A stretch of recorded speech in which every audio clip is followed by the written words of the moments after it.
ರಾಜ್ಯದಲ್ಲಿ ದೀರ್ಘಾವಧಿ ಆಡಳಿತ ನಡೆಸಿದ ಅರಸು ದಾಖಲೆಯನ್ನು ಸಿದ್ದರಾಮಯ್ಯ ಮುರಿಯಲು ಸಜ್ಜಾಗಿದ್ದಾರೆ. ಹೀಗಾಗಿ ಸಿದ್ದರಾಮಯ್ಯ ಬೆಂಬಲಿಗರು ಅಹಿಂದ ವರ್ಗದ ಯುವ ಸಮೂಹದಿಂದ ನಾಟಿ ಕೋಳಿ ಔತಣಕೂಟ ಏರ್ಪಡಿಸಿದ್ದಾರೆ.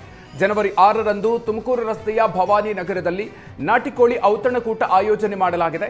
ನಮ್ಮ ಆಹಾರ ನಮ್ಮ ಹಕ್ಕು ಎಂಬ ಘೋಷವಾಕ್ಯದೊಂದಿಗೆ ಸಿದ್ದರಾಮಯ್ಯ ರಾಜ್ಯದ ದೀರ್ಘಾವಧಿ ಮುಖ್ಯಮಂತ್ರಿ ಅಂತ ಸಂಭ್ರಮಿಸಲು ಸಿದ್ಧತೆಯನ್ನು ನಡೆಸಿಕೊಂಡಿದ್ದಾರೆ. ಎಂಇಎಸ್ ಕರಾಳ ದಿನಾಚರಣೆ ಹಿನ್ನೆಲೆ ಬೆಳಗಾವಿಗೆ ತೆರಳಿದ್ದ ಧೈರ್ಯಶೀಲ ಮಾನೆಯನ್ನ ಬೆಳಗಾವಿ ಡಿಸಿ ಮೊಹಮ್ಮದ್ ರೋಷನ್ ತಡೆದಿದ್ರು. ಹೀಗಾಗಿ ಬೆಳಗಾವಿ ಡಿಸಿ ವಿರುದ್ಧ ಲೋಕಸಭಾ ಸ್ಪೀಕರ್ಗೆ ಮಹಾರಾಷ್ಟ್ರ ಸಂಸದ ಧೈರ್ಯಶೀಲ ಮಾನೆ ದೂರನ್ನ ಕೊಟ್ಟಿದ್ರು. ಈ ಬಗ್ಗೆ ಮಾತನಾಡಿದ ಕಾಂಗ್ರೆಸ್ ಶಾಸಕ ಕೆಎಸ್ ಬಸವಂತಪ್ಪ, ಬೆಳಗಾವಿ ಡಿಸಿ ಪರ ಪಕ್ಷಾತೀತವಾಗಿ ರಾಜ್ಯದ ಸಂಸದರು ನಿಲ್ಲಬೇಕು ಅಂತ ಹೇಳಿದ್ರು. ಬೆಳಗಾವಿ ಡಿಸಿ ನಮ್ಮ ರಾಜ್ಯದ ಹಿತ ಕಾಪಾಡಿಕೊಳ್ಳುವ ಜವಾಬ್ದಾರಿಯನ್ನ ನಿಭಾಯಿಸಿದ್ದಾರೆ. ಮಹಾರಾಷ್ಟ್ರ ಸಂಸದರು ಮಾನ್ಯ ಲೋಕಸಭಾ ಸ್ಪೀಕರ್ಗೆ ದೂರು ನೀಡಿದ್ದಾರೆ. ಇದನ್ನು ನಾನು ಉಗ್ರವಾಗಿ ಖಂಡಿಸ್ತೀನಿ. ಪಕ್ಷಾತೀತವಾಗಿ ಬೆಳಗಾವಿ ಡಿಸಿ ಮೊಹಮ್ಮದ್ ರೋಷನ್ ಪರವಾಗಿ ನಿಲ್ಲಬೇಕು ಅಂತ ಮನವಿ ಮಾಡಿದ್ರು.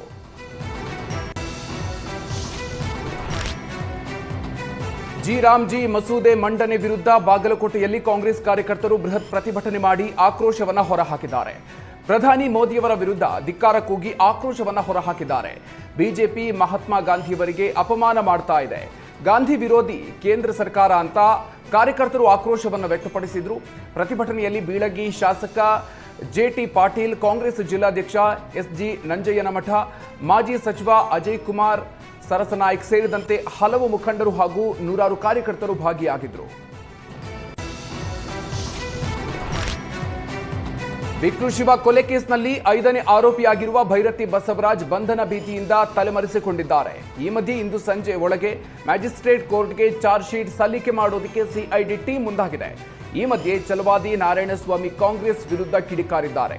ಕಾಂಗ್ರೆಸ್ ಬಿಜೆಪಿಯ ಬಹಳ ಜನರನ್ನ ಟಾರ್ಗೆಟ್ ಮಾಡಿದೆ, ಭೈರತಿ ಅವರನ್ನ ಜೈಲಿಗೆ ಕಳಿಸಲೇಬೇಕು ಅನ್ನೋ ನಿರ್ಧಾರವನ್ನು ಮಾಡಿದೆ, ತನಿಖೆ ಮಾಡಲಿ ಅಡ್ಡಿ ಇಲ್ಲ, ಬಂಧನ ಮಾಡಲೇಬೇಕೆಂಬ ಹಠ ಯಾಕೆ ಅಂತ ಆಕ್ರೋಶವನ್ನ ಹೊರಹಾಕಿದ್ರು.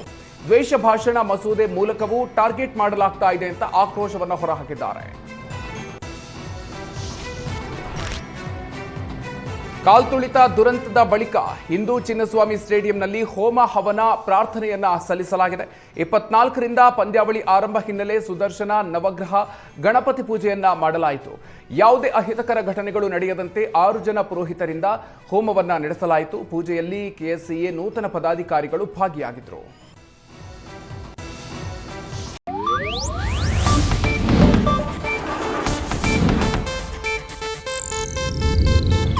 ಇದು ಏಷ್ಯಾನೆಟ್ ನ್ಯೂಸ್ ನೆಟ್ವರ್ಕ್ ಪ್ರಸ್ತುತಿ.